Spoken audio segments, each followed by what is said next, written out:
이석증 치료는 다 끝났는데 왜 아직도 어지럽죠? 병원에서는 이상이 없다고 하는데 계속 어지러워요. 백화점이나 마트만 가면 어지럽고 불안해서 꼭 다른 사람이랑 같이 가야 됩니다. 안녕하세요. 여러분의 뇌 건강 가이드 신경과 전문의 박지현입니다. 오늘은 이석증이나 전정신경염 치료 후에도 계속되는 어지럼증, 의학 진단명으로는 지속 체위 지각 어지럼이라고 부르는 만성 어지럼증에 대해서 자세히 알려드리려고 합니다. 우리나라 대학병원 연구에 따르면 만성 어지럼증은 이석증 다음으로 흔한 어지럼증입니다. 정확한 원인과 치료법을 모르는 분들이 많아 제대로 된 치료를 못 받고 고생하는 경우가 많이 있습니다.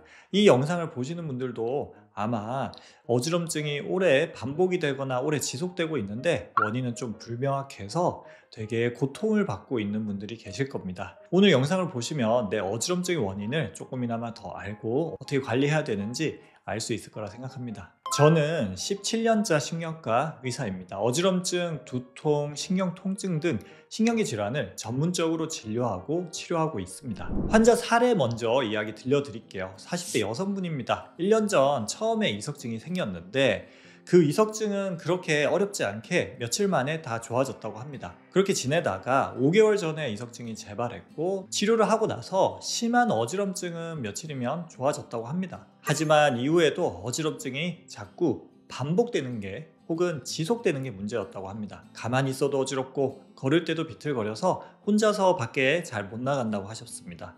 이렇게 어지럼증이 반복되고 또 어지럼증이 점점 심해져서 점점 외출이 두려워지고 일상생활이 힘들어졌다고 합니다. 병원에서는 검사가 정상이니까 이상이 없다, 괜찮다라는 말만 들었다고 하고요. 그런데 이분은 너무 힘들어하고 결국에는 정신건강의학과에 가서 정신과 치료를 받으라는 얘기를 들었다고 해요.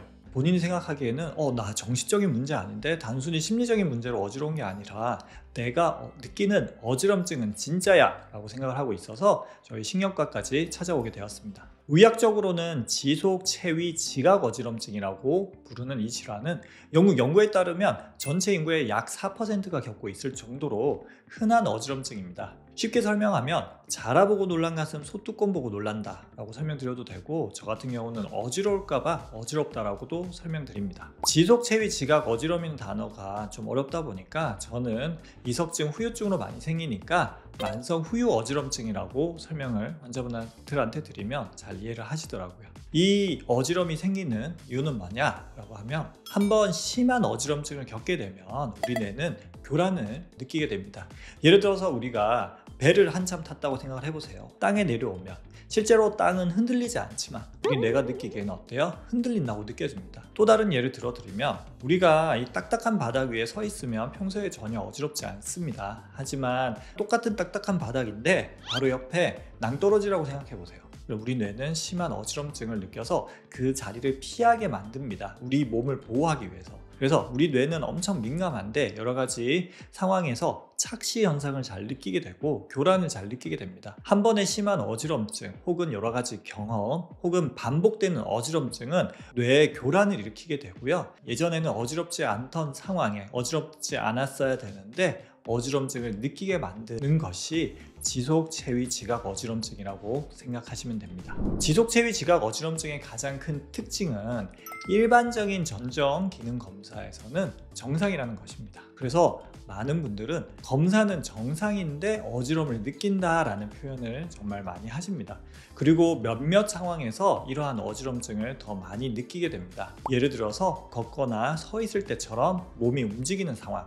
두 번째로는 마트, 백화점처럼 시각 자극이 많고 사람이 북적북적하는 곳.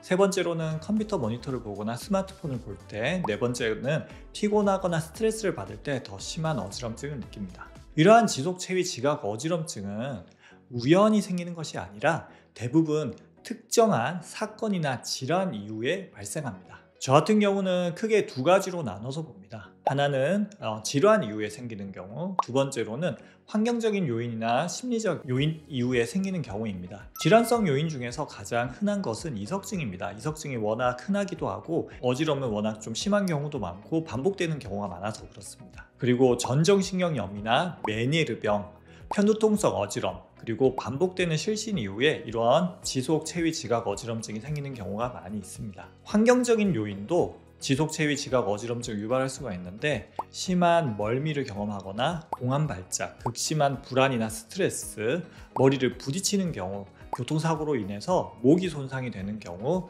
또 어지럼증을 유발하는 몇몇 약물이 있는데, 이러한 약을 먹고 나서 어지럼증을 반복적으로 겪은 경우에도 지속 체위 지각 어지럼증을 잘 느끼게 됩니다. 특히 처음 겪은 어지럼이 더 심하면 심할수록, 그리고 어지럼이 자꾸 반복이 되면 반복이 될수록 이러한 만성 어지럼증이 더 자주 생깁니다. 이러한 만성 어지럼증을 진단을 하는 경우에는 3개월 이상 지속되는 어지럼증이 있고, 앞서 말씀드린 여러 가지 증상이 있을 때 진단을 하게 됩니다. 진단 과정에서 제일 중요한 것은 어지럼증의 원인이 숨어 있는 건 아닌지 정확하게 확인하는 것입니다.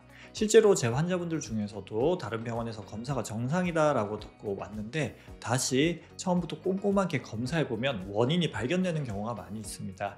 대표적으로 이석증이 있습니다. 숨어있는 작은 이석 덩어리가 계속 어지럽게 만드는 것이었죠. 그 외에도 뇌 질환 확인하기 위해서 CT나 MRI가 필요하기도 하고요. 뇌혈관 협착이라든지 뇌 종양이 발견되기도 합니다. 그리고 저희는 신경과니까 몇몇 뇌 기능 검사를 추가로 하기도 합니다.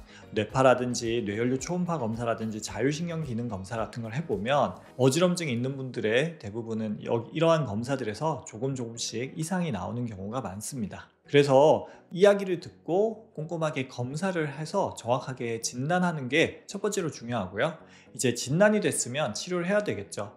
치료는 사실 오늘 다 얘기하기에는 너무 영상이 길어집니다. 오늘은 간단히만 얘기하고 다음번에 좀 자세히 설명을 드리도록 하겠습니다. 치료는 크게 3가지 카테고리로 나눌 수가 있습니다. 제가 제일 중요하게 생각하는 것은 전정재활 운동입니다. 전정재활 운동을 통해서 균형 감각을 키우게 되면 뇌의 교란 정도가 많이 줄어들게 됩니다.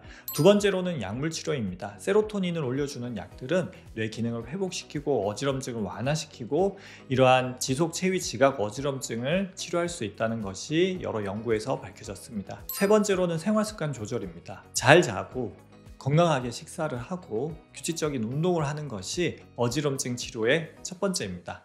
이 부분은 다음에 자세히 다루도록 하겠습니다. 지속 체위 지각 어지럼, 만성 후유 어지럼증은 이석증보다 더 오래 지속되고, 처음에 원인이 됐던 이석증 같은 어지럼증보다 오히려 우리의 삶의 질을 더 많이 떨어뜨릴 수 있습니다. 그렇지만 병원에서는 또 제대로 진단 못 받고 약간 무시받는 경향이 있어서 스트레스를 많이 받게 됩니다. 검사에서 이상이 없다고 해서 단순히 심리적인 문제, 정신적인 문제라고 치부하지 마시고 어지럼증 전문의와 상의하셔서 잘 치료받아 보시길 바랍니다. 오늘 영상이 도움이 되셨다면 좋아요, 구독 부탁드릴게요. 다음에 또 다른 유용한 영상을 가지고 찾아뵙도록 하겠습니다. 신경과 전문의 박지현이었습니다.